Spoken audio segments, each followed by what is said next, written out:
1 year. I mean, next month it will be 1 year since President Anura Kumara Dissanayake is elected as the president. Now, yes, he increased public sector wages, that's true. But the real income of the people have shrunk. Yeah. Because they can't buy the same thing they bought earlier now, right? And then the private sector also the same, right? If you take the interest rates have gone down, so the returns on FDs, especially for pensioners, are low, right? Taxes, it's on a rising trend.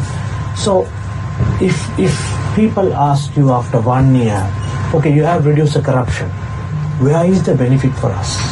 What will I you think say? that's a legitimate question to ask. What will you say? No, I think that, out of all the questions that people are asking, I think that would be the legitimate question to ask, because I do think that the burden on people have to reduce. That's true, right? Because we went through a crisis, we are still going through a crisis, and that the effect of the crisis was disproportionately delivered on certain sections of the society, right?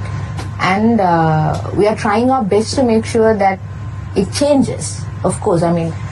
Dissanayake spoke about VAT on certain items. We did discuss with the IMF, and we were able to remove some VAT on certain goods. I think milk and yogurt were earlier taxed, and we were able to remove the VAT on that.